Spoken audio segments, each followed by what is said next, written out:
So, I discovered the possibility of sex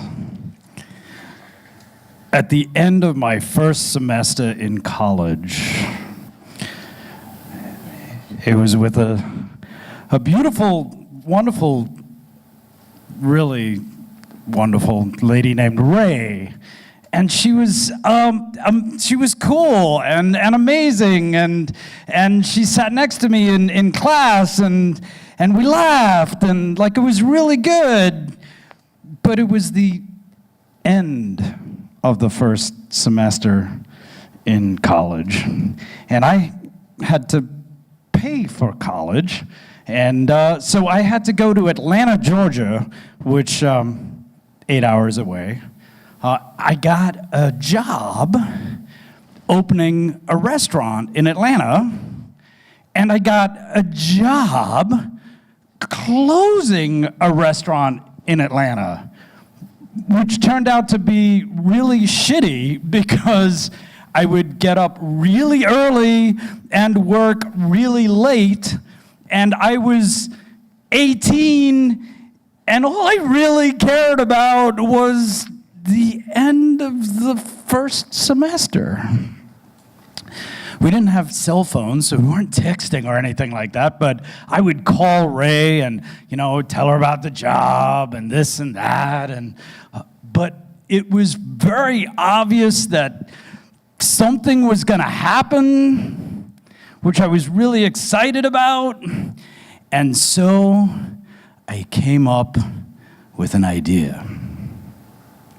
I realized there was an amazing town in the middle of Orlando and the middle of Atlanta called Valdosta. It was only 4 hours away, right? So I could close at my restaurant. I could drive 4 hours. She could drive 4 hours. I could, maybe. And then I could make it back to open the other restaurant. Maybe. But it was worth a shot. So I'm like, hey, this is the idea. Hell yeah, I am in. I'm like, yeah. So the night comes. And of course, my manager at the restaurant says, you've got to roll extra silverware. I'm like, seriously, dude? Yeah. I want 3 trays of silverware rolled tonight. Seriously? So I'm rolling freaking silverware, like,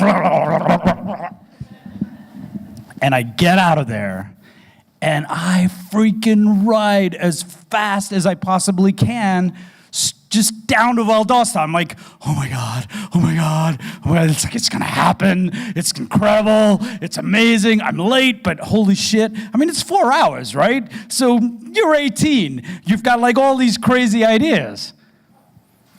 I arrive at the Motel 8 that we'd previously arranged. I walk in, and literally, the guy at the desk is like, yeah, dude, room 3. Yeah. So I walk up to room 3, and I go to knock, but the door is cracked open.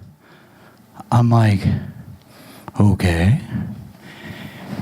And I walk into the room, and it's dark, and I can smell candles like wafting through the room, and this incredible sweet aroma, and all of a sudden behind me, I'm in darkness, pitch black. It's a blindfold. I'm like, hey, hi. She's put a blindfold on me in a Motel 8. I'm like, oh my God, this is crazy. She's like, hey, honey, okay, walk a little bit forward. Yeah, no, what? That's my shoes. Sorry. Okay. Turn around. And I'm like,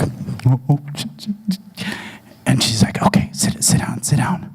I sit, and she's like, I'm gonna unzip your pants. I'm like, holy shit. I'm like, oh, okay, I'm cool. I got this.